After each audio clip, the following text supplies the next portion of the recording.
Hearty welcome to spoken English 6-ാം ദിവസം.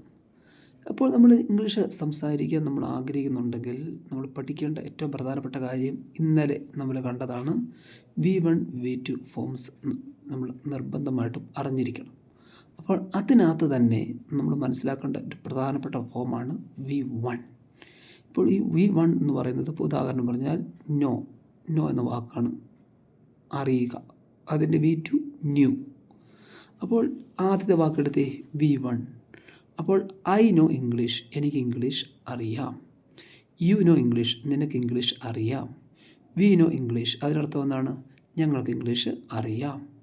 They know English, അവർക്ക് ഇംഗ്ലീഷ് അറിയാം. എന്നാൽ അവന് ഇംഗ്ലീഷ് അറിയാം എന്നെങ്ങനെയാണ് പറയുക? അത് നമ്മളെങ്ങനെയാണ് പറയുന്നത് ചോദിച്ചാൽ ഹി നോസ് ഇംഗ്ലീഷ്. ഇനി അവൾക്ക് ഇംഗ്ലീഷ് അറിയാമെന്ന് പറയുമ്പോഴോ ഷീ നോസ് ഇംഗ്ലീഷ്.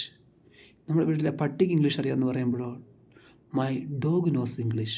അപ്പോൾ അവൻ, അവൾ, പട്ടി, പൂച്ച തുടങ്ങിയ വസ്തുക്കളെല്ലാം പറയുമ്പോൾ നമ്മൾ ഈ V1, അതായത് വെർബിൻ്റെ ഒന്നാമത്തെ ഫോമിൻ്റെ കൂടെ എസ് ചേർക്കണം. ചിലപ്പോൾ ES ആണ്, ചിലപ്പോൾ IES ആണ് ചേർക്കേണ്ടത്. പക്ഷേ എന്തായാലും നമുക്ക് ഹി നോ ഇംഗ്ലീഷ് എന്ന് പറയാൻ പറ്റില്ല. അപ്പോൾ അത് ഇംഗ്ലീഷിൻ്റെ ഏറ്റവും പ്രധാനപ്പെട്ട നിയമമാണ്. ഒരുപാട് പേര് തെറ്റിക്കുന്നതുമായ നിയമമാണ്. കാരണം എന്താണ്?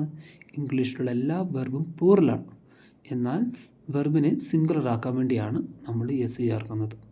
അപ്പോൾ അങ്ങനെയാണെങ്കിൽ രാമൻ ഇംഗ്ലീഷ് അറിയാം. Raman knows English.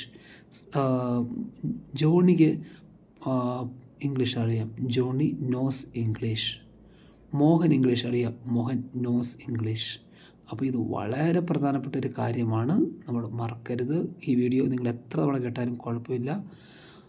അപ്പോൾ ഇത് വീണ്ടും പഠിക്കുക. മോഹൻ ഇംഗ്ലീഷ് അറിയാം. Mohan knows English. Thank U.